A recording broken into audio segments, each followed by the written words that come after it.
तुम बताओ, तुम बता दो, तुम बता दो, कोई बता दो। ऑसिलेशन एंड का खोल हो गया।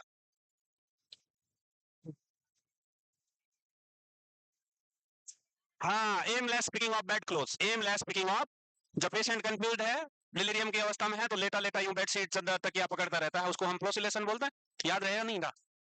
डिलीरियम को असेस करने के लिए क्या करते हैं, कौन कौन सी स्केल है वो? एक कंफ्यूजन असेसमेंट मेथड है, एक 480 है, एक एब्रीवेटेड मेंटल टेस्ट था। चलो, अब 480 हो गया ना। चलो नर्सिंग इंटरवेंशन देखो, क्या क्या करोगे वे? तो एंजाइटी का लेवल असेस करेंगे और एंजाइटी प्रोड्यूसिंग स्टिमुलाई को मिनिमाइज करना है। क्या करना है कि वो सिचुएशन को आइडेंटिफाई करने हैं जिससे पेशेंट की एंजाइटी और रेस्टलेसनेस और बढ़ती है, उन कंडीशंस को मिनिमाइज करना हमारा प्रायोरिटी है।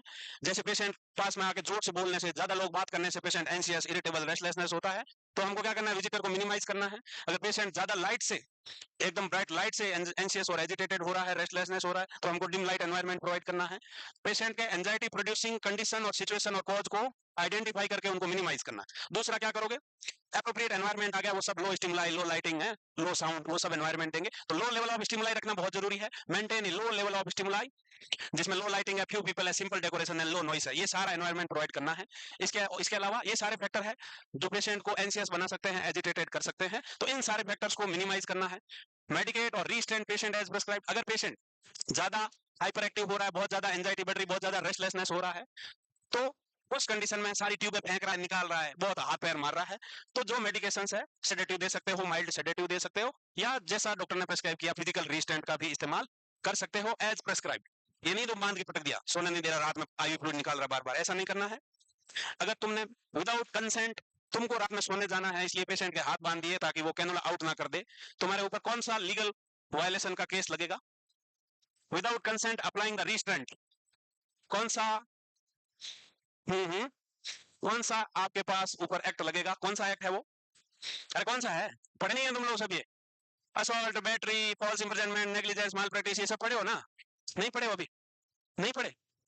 हाँ चलो, बैटरी तो हो ही गया। इसके अलावा फॉल्स इंप्रिजनमेंट, फॉल्स इंप्रिजनमेंट का मतलब है बंधक है, किसी इंसान को जबरदस्ती बांध लिया, या फिर पेशेंट की डिस्चार्ज मांग रहा है, पेशेंट कह रहा है छुट्टी करो मेरी, तुम कह रहे हो नहीं करेंगे, कहीं नहीं जाओगे तुम अब यहाँ से, तो ये भी फॉल्स इंप्रिजनमेंट है। रिस्ट्रेंट का यूज करना, जिसमें आप बैटरी, असॉल्ट और फॉल्स इंप्रिजनमेंट तीनों केस लग सकते हैं, तो ध्यान रखना है। विदाउट प्रेस्क्रिप्शन, तुम्हारी मर्जी से नहीं बांध के पटकना उसको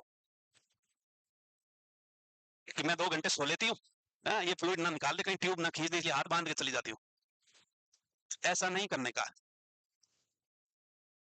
क्या हुआ भाई?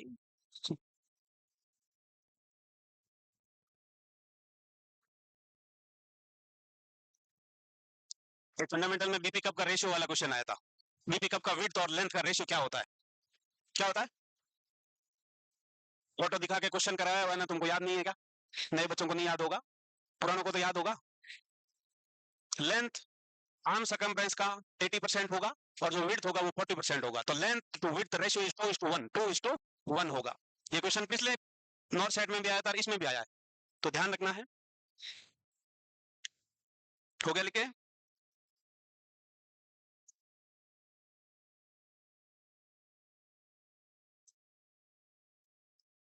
तो क्या केयर करोगे भाई? एंजाइटी का लेवल असेस करेंगे और वो सारे फैक्टर को मिनिमाइज करेंगे जो पेशेंट की एंजाइटी बढ़ाते हो, पेशेंट की एंजाइटी बढ़ाते हो। अगर पेशेंट बहुत ज्यादा एंशियस, इरिटेबल और एग्रेसिव बिहेवियर शो कर रहा है, तो आपको माइनर ट्रैंकुलाइजर बोलो या माइनर सेडेटिव बोलो या माइनर एंजियोलाइटिक ड्रग बोलो, और जैसा प्रेस्क्राइब किया हो वैसा फिजिकल रिस्ट्रेंट का इस्तेमाल कर सकते हो, अपनी मर्जी से कुछ ना करें।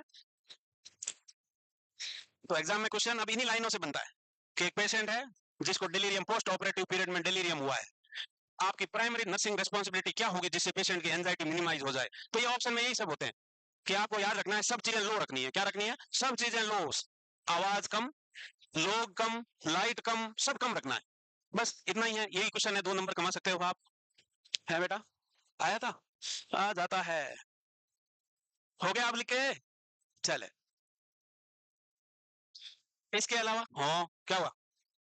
तो फिर 3 बार पूछते हैं तब तक गूंगे क्यों बने होते हो बे? तब तो ऐसे सोचते हैं क्यों बोलूं मैं, हो सकता है रुके रहे हैं।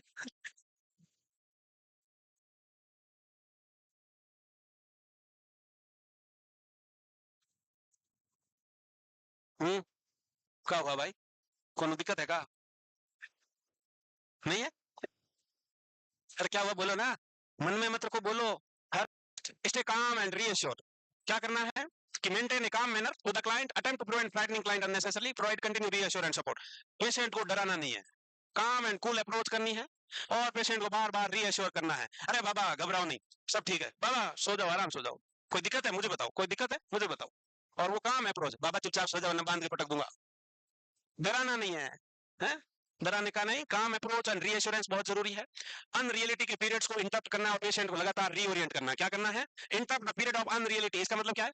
जब पेशेंट कंफ्यूज है और पेशेंट को अगर डेल्यूजन या हेलुसिनेशन हो रहे हैं, यानी कि रियलिटी में से कांटेक्ट कम खत्म है, तो पेशेंट को बार बार उस पीरियड को रोकना है और रियलिटी से, बाबा अभी रात नहीं है, बाबा दिन है, बाबा वो नहीं, इधर देखो तुम इधर ध्यान दो, बाबा जी अभी 4 बजे है, बाबा कह रहा है लेट लेट बहुत रात होगी रे, सब सो जाओ। तो बाबा को बताना, बाबा जी अभी शाम के 4 बजे, अभी रात नहीं हुई है। तो जो भी अनरियलिस्टिक थॉट होगी पेशेंट के, उसको इंटरप्ट करना है, रोकना है और रियलिटी से ओरिएंट करवाना है, रियलिटी से ओरिएंट करवाएंगे।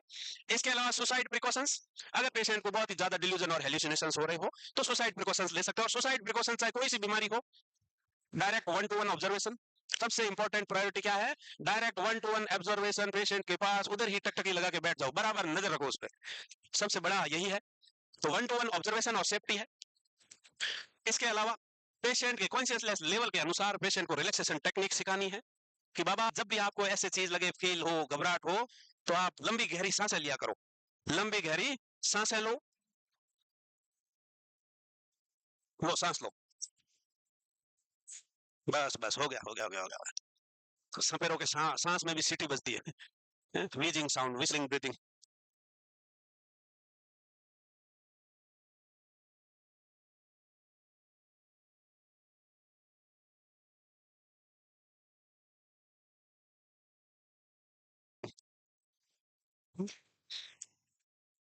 सांस में जब सीटी बजती है उसको कौन सा ब्रीथ साउंड बोलते रहे? हाँ, पी पी।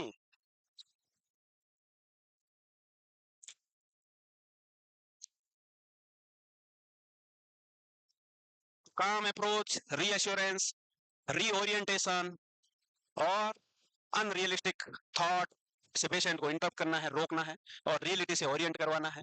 सुसाइड प्रिकॉशंस के लिए direct 1-to-1 observation is best nursing interventions. एक डिप्रेशन का पेशेंट है, वो अचानक से बहुत दिनों से तो लगातार उदास, हताश, निराश पड़ा हुआ था बेड में, किसी से बात नहीं कर रहा था। अब अचानक से एक दिन सुबह उठते ही नहा धो के तैयार है और बहुत खुश है और सबसे बातें कर रहा है, सबसे मिल रहा है, बोल रहा है अब कोई समस्या नहीं है, अब सब ठीक हो जाएगा। इसका मतलब क्या है? इसका मतलब उसने अपना प्लान फाइनल बना लिया है कि सारे दुखों से मुक्ति मिलने वाली है, इसलिए वो सबसे खुशी से मिलजुल रहा है कि अब कोई दुख नहीं है, अब ये दुख खत्म होगा। हाँ, ये दुख काहे खत्म नहीं होता बे, तो पर अब वो दुख खत्म होने जा रहा है, उसकी खुशी में वो खुश है कि सडन चेंजेस और improvement in patients condition, it's an pure indication of suicide plan, it's an pure indication of suicide plan. अगर सडनली पेशेंट की कंडीशन में चेंजेस आ रहा है, इसका मतलब है उसने कुछ प्लान बनाया है। तो उसको सीधा सीधा पूछने का है, क्या प्लान है? What is the plan? Ask directly to the patient about future plan, about future plan या प्लान टू सेल्फ हार्म, खुद को नुकसान पहुंचाने का कुछ प्लान बनाया क्या, ऐसा विचार आया क्या, ऐसा पेशेंट से डायरेक्टली पूछना है और उसके बाद उस पर नजर बना के रखना है। हो गया ये लिखे? बहुत धीरे लिखते हो रे तुम। हम्म हम्म। हो गया?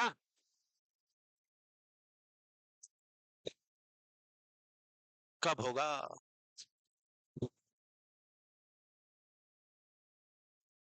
चिंतन ना करें, जो लिखा है जिसने लिख लिया ना, उसको यूं यूं करें, पढ़े।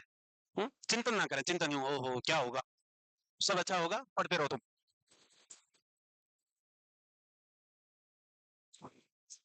हाँ, अब हो गया? तुम्हारा तो वही रहता है, उसके भी हो गया। ये आगे बैठने वाली लड़कियां बहुत धीरे लिखती है। नहीं, ये देखो, अच्छा पीछे देखो, पीछे है। ठीक है भाई, मैं मेरी नजर उधर ही रहती है भाई, तुम्हारे पास ही है, ये दो जीरो हो जाएंगे सब, इसलिए का मन अधूरा नहीं रहेगा। हो गया ये? अब देखो और क्या करोगे बे, और सेफ्टी हो गया, सेफ्टी में और ऑब्जर्वेशन के अलावा ऐसी खतरनाक चीजें सारी जिससे पेशेंट खुद को नुकसान पहुंचा सकता है, दूसरों को नुकसान पहुंचा सकता है, वो सारी चीजें हटा देनी है। और ऐसी चीजें नहीं रखनी कि पेशेंट कंफ्यूज है, उसको समझ में नहीं आ रहा कि ये चम्मच है या चाकू है? क्योंकि पेशेंट डिसोरिएंटेड है, कंफ्यूज है, तो वो आइडेंटिफाई नहीं कर पाएगा चीजों को ठीक से। तो ऐसी चीजें नहीं रखनी है जिससे उसको इंजरी हो सके, वो सब हटा देनी है एनवायरमेंट से। Ask assistance from other whenever needed, have sufficient staff available. भाई साहब वार्ड में ये नहीं है कि एक ही आदमी और 10 मरीज है ऐसे कंफ्यूजन वाले डिसोरिएंटेड, वो अगर एग्रेसिव वायलेंट हो गए तो तुम अकेले बच नहीं पाओगे फिर। तो सफिशिएंट लोग होने चाहिए, जब जरूरत पड़े तो बुलाओ उनको, आवाज दो, कोई कोई आए। तो सफिशिएंट स्टाफ होने चाहिए to handle the aggressive violent type वाला बिहेवियर हैंडल करने के लिए। और जब भी जरूरत है दूसरों की हेल्प मांगनी है, शर्माने का नहीं, बुला लेने का है। मदद की जरूरत हो तो मदद मांगनी है, मदद ऐसे नहीं बुलाना बे, मदद के लिए बुलाना है।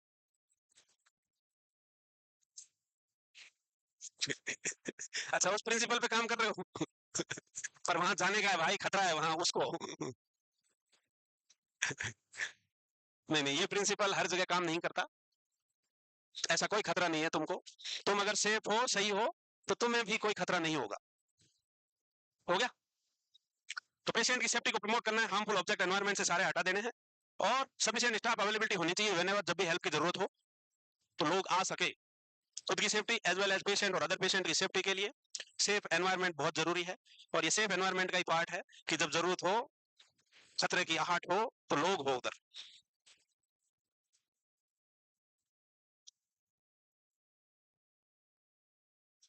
एम्स में भी थर्ड फ्लोर पे प्राइवेट रूम से पेशेंट कूद गया था, थर्ड फ्लोर से बाथरूम की खिड़की में से नीचे कूद गया, सब फ्रैक्चर हो गया उसके। मरा नहीं, सब हड्डियां टूट गई, pelvic fracture, femur fracture, ankle fracture, सब हेड इंजरी सब हो गया, मरा तो नहीं था। बाद में क्या हुआ पता नहीं। तब से खिड़कियां विड़कियां सब लॉक किए हैं। भागने वाले तो होते रहते, बहुत भागते हैं, पर वो कूद गया था। प्राइवेट रूम का यही समस्या है एम्स का, कि प्राइवेट रूम में कोई भी डिपार्टमेंट का मरीज आ सकता है, तो हर फ्लोर पे प्राइवेट रूम है। तो वो अब उसके बाद बंद कर दिया, साइकेट्रिक पेशेंट को वहां नहीं देते, साइकेट्रिक वाला साइकेट्रिक वार्ड में ही रहेगा, पहले मिक्स हो जाते थे, तो खतरा हो गया ना। तो आदमी कहाँ कैसे सीखता है, इंसान कैसे सीखता है? हाँ, ठोकरों से, भचीड़ से, तो सबक मिला, तब जाके अब साइकेट्रिक वाला मरीज इधर उधर नहीं जाता, साइकेट्रिक वार्ड में ही भर्ती होगा। पहले प्राइवेट रूम के लिए पूरे हॉस्पिटल में घुमा देते थे। चलो, यहाँ आपका डिलीरियम खत्म, अब dementia. Dementia is a chronic brain syndrome, जो ओल्ड एज के कारण ब्रेन में डिजेनरेटिव चेंजेस के कारण होगा, मेनली ओल्ड एज के कारण डिजेनरेटिव चेंजेस के कारण होगा। साथ में अदर फैक्टर, वो सारे फैक्टर है जो ब्रेन की फंक्शनिंग को अल्टर करे, वो सारे फैक्टर आएंगे। तो dementia is defined as chronic progressive impairment of cognitive functions in the absence of any disturbance in consciousness।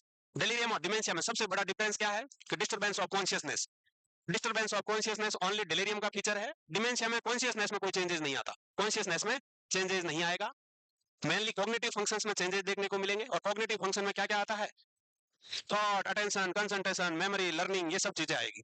तो सारे ये वाले फंक्शन डिस्टर्ब रहेंगे। इसकी जो प्रिवलेंस रेट है 65 की एज तक, ओल्डर देन 65 वो 5% है, और यही 85 और उससे ऊपर जाते जाते प्रिवलेंस रेट कितनी हो जाएगी? 20 से 40%। यानी कि जैसे जैसे एज बढ़ेगी डिलीरियम की रिस्क बढ़ती जाती है, सॉरी डिमेंशिया की रिस्क बढ़ती जाएगी, क्योंकि ओल्ड एज में बॉडी के सारे ऑर्गन डिजेनरेट होते हैं और ब्रेन भी डिजेनरेट होता है, न्यू न्यूरॉन बनते नहीं है। अगर डिमेंशिया से बचना है तो बुढ़ापे तक ब्रेन एक्सरसाइज करनी है, माइंड चैलेंजिंग एक्सरसाइज। बुढ़ापे तक दिमाग का इस्तेमाल करते रहना है। दिमाग का इस्तेमाल कैसे करोगे बे? पढ़ते रहना है, क्विज सॉल्व करना है, पजल सॉल्व करना है, चेस खेलना है, वो वाले गेम जिसमें दिमाग का इस्तेमाल हो। तो दिमाग को जितना कसरत कराओगे, न्यू न्यूरॉन्स उतने ही बनते जाएंगे। तो अगर बुढ़ापे में भूला नहीं बनना है, एल्जाइमर का शिकार नहीं होना है, तो दिमाग की कसरत बहुत जरूरी है। जैसे बॉडी को फिट रखने के लिए एक्सरसाइज है, फिजिकल एक्सरसाइज, वैसे ही माइंड में न्यू न्यूरॉन्स जनरेट करने के लिए भी दिमाग की एक्सरसाइज है, और वो है ब्रेन चैलेंजिंग एक्सरसाइज, जिसमें आता है रीडिंग, मैथमेटिकल सॉल्यूशंस, क्विज, और वैसे वाले गेम जिसमें दिमाग का इस्तेमाल हो, लाइक चेस। हम्म तो ये सारे गेम खेलने हैं। चेस तो खेल ही सकते हो। हम्म पढ़ना तो तुमको अभी अच्छा नहीं लगता, तो बूढ़ा में क्या खाक पढ़ोगे? हैं? तो बूढ़ा में चेस खेलना तुम, नहीं तो वो अखबार में आती है पजल, उसको सॉल्व करना। हाँ, सुडोकू।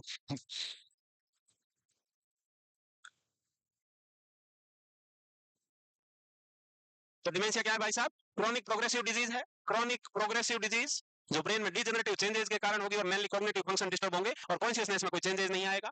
65 और उससे ज्यादा की एज में 5% है, यही 85 और उससे अबव एज होते होते 20 to 40% इंसिडेंस बढ़ जाएंगे इसके।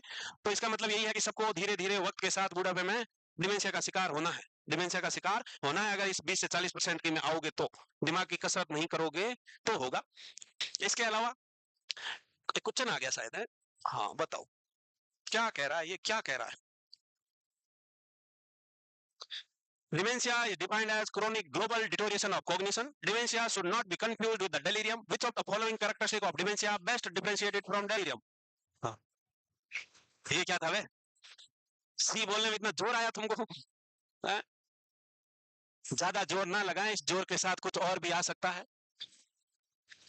तो क्या लग रहा है, क्या फर्क है? मेनली फर्क क्या है भाई साहब कि डिमेंशिया स्लो और क्रॉनिक ऑनसेट है, वहीं डेलीरियम एक्यूट ऑनसेट है, एक्यूट और रैपिडली और सडनली डेवलप होने वाली कंडीशन है। चलो बहुत बढ़िया मामला हो गया तुम्हारा यहाँ तो। कारण देखें, अब कारण देखो, पहले सुनो फिर टीपते जाना, साथ साथ सुन लो तो भले ही तुम्हारी मर्जी है। सबसे कॉमन कॉज है Alzheimer disease. Most common cause, most common type of dementia अगर पूछ लिया जाए तो वो कौन है? Alzheimer disease. ओल्ड एज के कारण ब्रेन में डिजेनरेटिव चेंजेस आते हैं और एस्टाइल कोलिन का लेवल कम होता है। क्या होता है? एस्टाइल कोलिन का लेवल कम होता है। दूसरा आता है पिक डिजीज। ये सब वन बाय वन पढ़ाऊंगा, दोनों तीनों। ये पिक डिजीज क्या है कि ओल्ड एज के कारण फ्रंटल लोब जो ब्रेन की है, फ्रंटल लोब और टेम्पोरल लोब, इसका एट्रोफी और श्रिंकेज और डीजनरेशन हो जाता है, उसको पिक्स डिजीज बोलते हैं। क्या बोलते हैं? पिक्स डिजीज, जिसको फ्रंटो टेम्पोरल डिमेंशिया बोलते हैं। क्या बोलते हैं? Fronto temporal dementia. वहीं पार्किंसंस, ये भी ओल्ड एज के कारण डिजेनरेटिव चेंजेस और डोपामिन का लेवल कम हो जाता है। किसका कम हो जाता है? डोपामाइन का लेवल। हंटिंगटन क्या है? ये भी ओल्ड एज के कारण डिजेनरेटिव चेंजेस है। इसमें बेसल गैंग्लिया और सेरेब्रल कॉर्टेक्स का डिजेनरेशन और एट्रोफी होगा। इसके अलावा सेकंड मोस्ट कॉमन कॉज या second most common type of dementia पूछे तो वेस्कुलर डिमेंशिया या मल्टी इन्फार्क्ट डिमेंशिया भी बोलते हैं। जैसे जैसे बूढ़े होंगे हम, ओल्ड एज के कारण ब्लड वेसल्स जो होगी उनकी इलास्टिसिटी खत्म हो जाएगी, या फिर एथेरोस्क्लेरोटिक प्लेक आ जाएगा, थ्रोम्बस होगा, एम्बोलिज्म होगा, जिसके कारण ब्लॉकेज हो जाएंगे, या माइक्रो ब्लड वेसल्स रैप्चर हो जाएगी। माइक्रो ब्लड वेसल्स की वॉल वीक होने के कारण बुढ़ापे में रैप्चर हो जाती है और सीवी हो जाता है। क्या हो जाता है? सीवी। तो वो यही है, ये सेकंड मोस्ट कॉमन कॉज है, सेकंड मोस्ट कॉमन कॉज आएगा। इसके अलावा टॉक्सिक डिमेंशिया, जिसमें सारे टॉक्सिसिटी, चाहे वो ड्रग की हो, कार्बन मोनोऑक्साइड पॉइजनिंग हो, या सर्टेन साइकोट्रोपिक नशे वाली चीजें हो, इनके कारण होगा। इतना आप लिख लो, सारी वो चीजें टॉक्सिक सब्सटेंस, चाहे वो पॉइजनिंग हो या ड्रग टॉक्सिसिटी के कारण हो, जो ब्रेन के न्यूरॉन्स को डिस्ट्रॉय करता हो, वो फैक्टर भी डिमेंशिया कॉज कर सकता है। तो पहला वाला ब्रेन के पेरेन्काइमा की डिजीजेज है, ब्रेन टिश्यू की डिजीजेज और डीजनरेटिव चेंजेज ओल्ड एज के कारण, जिसमें मोस्ट कॉमन जो है वो एल्जाइमर है, most common Alzheimer. Degenerative changes है ओल्ड एज के कारण ब्रेन में, एस्टाइल कोलिन का लेवल कम होगा। पार्किंसंस में भी डोपामिन का लेवल कम होगा। पिक्स में फ्रंटल लोब और टेम्पोरल लोब का डीजनरेशन है। हंटिंगटन में क्या है? सेरेब्रल कॉर्टेक्स और बेसल गैंग्लिया का डीजनरेशन और एट्रोफी होना है। इसके अलावा सेकंड जो कॉमन टाइप और कॉज है वो मल्टी इन्फार्क्ट डिमेंशिया, जिसको हम वेस्कुलर डिमेंशिया बोलते हैं। मल्टी इन्फार्क्ट डिमेंशिया और वेस्कुलर। बालिका फोन ना चला बेटा। हुँ? हुँ? हाँ हाँ, जल्दी जाना है तो चली जाना, फोन से बैठ के थोड़ी जाएगी। जाने के लिए किसी को बताना जरूरी नहीं है। ठीक है। टॉक्सिक डिमेंशिया, वो टॉक्सिक सब्सटेंस जो ब्रेन सेल्स को डिस्ट्रॉय करे हो, वो सारे डिमेंशिया कॉज कर सकते हैं, जिसमें ब्रोमाइड पॉइजनिंग है, लेड पॉइजनिंग है, हैवी मेटल में lead poisoning, carbon monoxide poisoning, chronic alcoholism, anti convulsant drug, benzodiazepine drug, psychotropic drug, ये सारे ब्रेन की फंक्शनिंग को अल्टर करते हैं, न्यूरॉन्स को जनरेट नहीं होने देते, न्यू न्यूरॉन्स को बनने में इंटरफेयर करते हैं और इवेंचुअली डिमेंशिया कॉज कर सकते हैं। कहाँ है बेटा ताजमहल, कहाँ है? ये तो तुमको पता होगा। ये जो मैंने आपसे क्वेश्चन पूछा, गधेड़ो। हाँ, पागल खाना भी है, पागल खाना भी है। हाँ बेटा, जो मैंने पूछा आपसे कि ताजमहल कहाँ है, आपकी कौन सी मेमोरी का टेस्ट हुआ? ये बीच में ना बोल,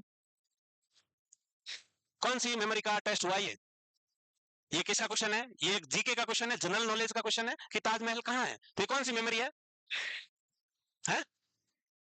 तुम भाई साहब जीनियस हो गए अब। कौन सी मेमोरी है ये? कौन सी मेमोरी है? सिमेंटिक मेमोरी है। कि बेटा बताओ, आप 5वीं से 10वीं तक कौन से स्कूल में पढ़े और कॉलेज से 4 साल कहाँ पे पढ़े, उन चारों की मेमोरी बताओ, 4-4 साल के ग्रुप में। तो ये एपिसोडिक मेमोरी है। ये क्या है? एपिसोडिक मेमोरी है। याद रखो बेटा। है? ताजमहल आगरा में, ये कैसे याद रहा? हम्म? कौन बनाया?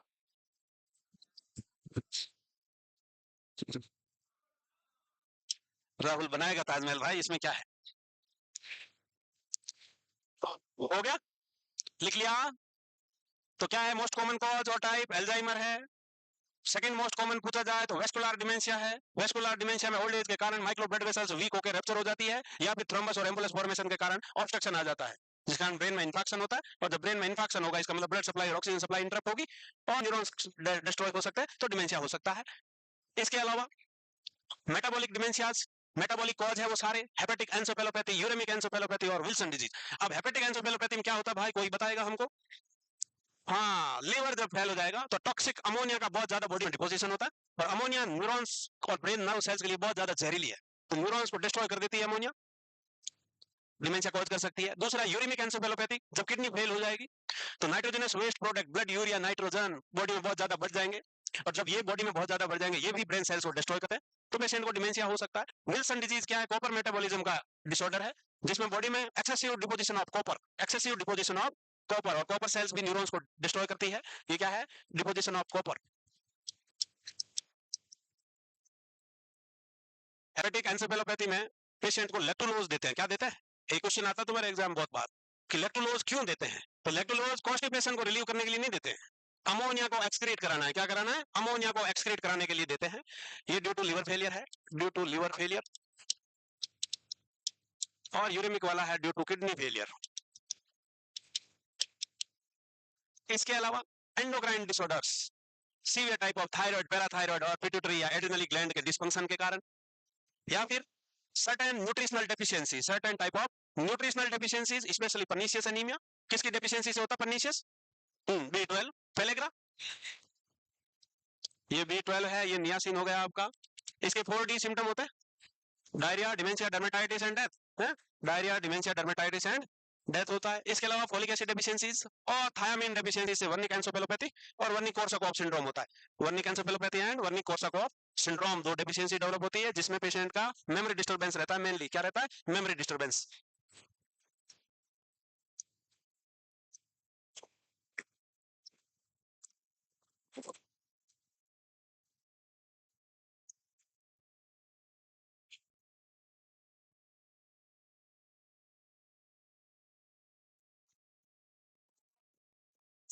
हाँ, वही क्या लिखा है मुझे नहीं पता, जैसे तुमको नहीं पता वैसे हमको भी नहीं पता।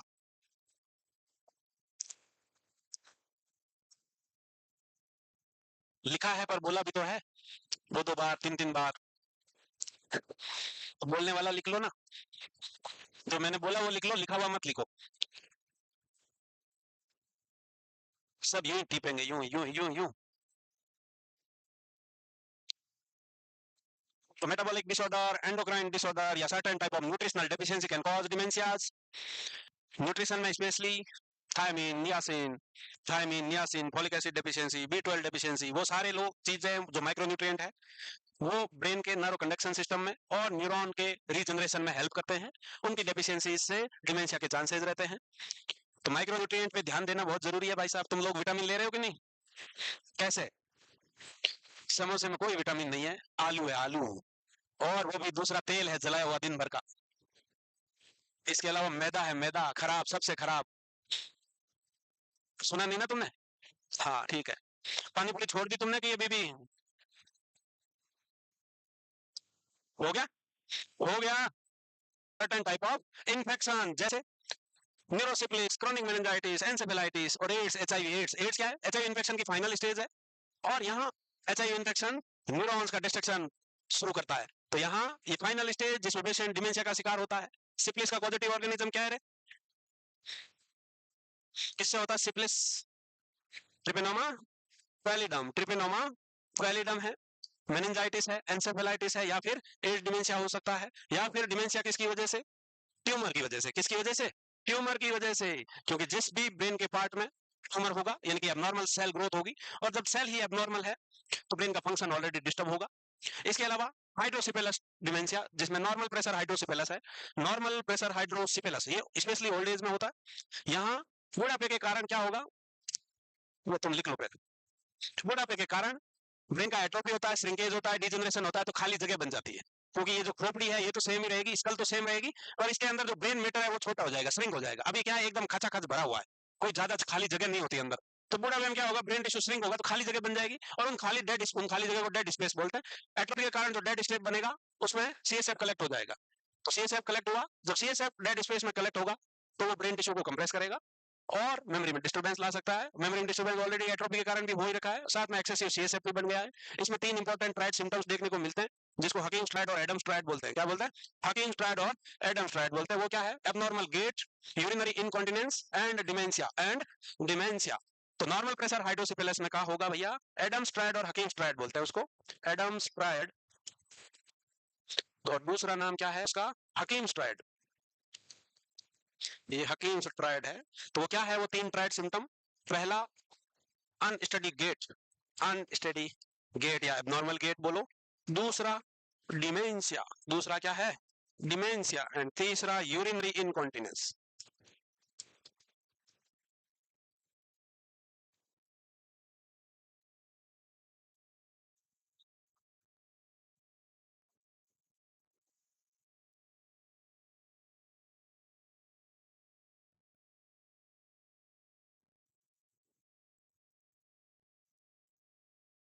बालक का हुआ? अरे बाबा बालकनाथ का बात कर रहा है?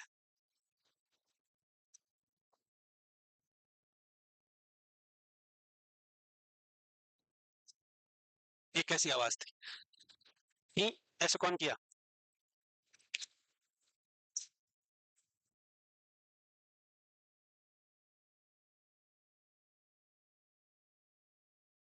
और न्यूप्लास्टिक जो स्पेस ऑक्यूपाइंग लीजन बोलते हैं दूसरे वर्ड में, या फिर ट्रोमेटिक वाला एसडीएच हो गया, हेड इंजरी के कारण। क्या हो गया? एसडीएच, सब ड्यूरल हेमेटोमा। क्या सर्जरी करते हैं इसमें? एसडीएच में कहां पे है भाई साहब? एसडीएच में हेमेटोमा कहां बना हुआ है? अरे बोलो। ड्यूरा के अंदर है या बाहर है? हम्म?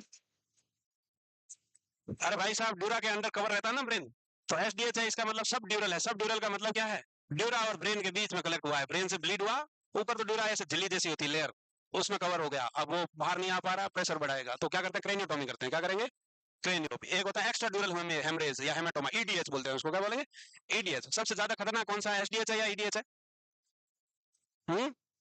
ईडीएच है। ईडीएच इमरजेंसी सर्जरी मांगता है, तुरंत इमीडिएट, बहुत ज्यादा कंप्रेशन करता है, तुरंत सर्जरी चाहिए, तुरंत सर्जरी करके हेमेटोमा को निकालना होता है। ईडीएच इवाकुएशन करते हैं बरहोल करके, या बड़ा है तो क्रेनियोटोमी करके करते हैं। चल हो गया? अरे हो गया, हो गया।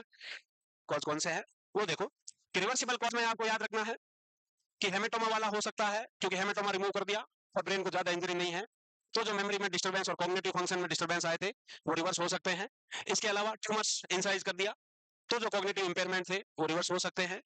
इन्फेक्शन हो, एब्सेस हो, वो भी रिवर्सिबल है। एंडोक्राइन मेटाबॉलिक कॉज वाले हैं, वो भी ट्रीट कर दिया कॉज को, तो वापस मेमोरी डिस्टर्बेंस कम हो सकता है। इसके अलावा ड्रग और अल्कोहल के कारण भी जो मेमोरी में डिस्टर्बेंस आया है, तो सब्सटेंस से परमानेंटली छुटकारा दिलवाना है।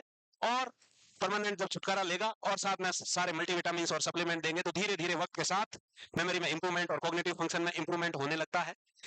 तो ये सारे कॉज ऐसे हैं जो रिवर्सिबल है, यानी कि इसमें अगर पेशेंट एक्यूट स्टेज में मेमोरी डिस्टर्ब हुआ है, तो उसके बाद आपने कॉज को ट्रीटमेंट किया है, कॉज को ट्रीट कर दिया है, तो धीरे धीरे वक्त के साथ कॉग्निटिव इंपेयरमेंट और मेमोरी इंपेयरमेंट इंप्रूव हो सकता है, इंप्रूव हो सकता है।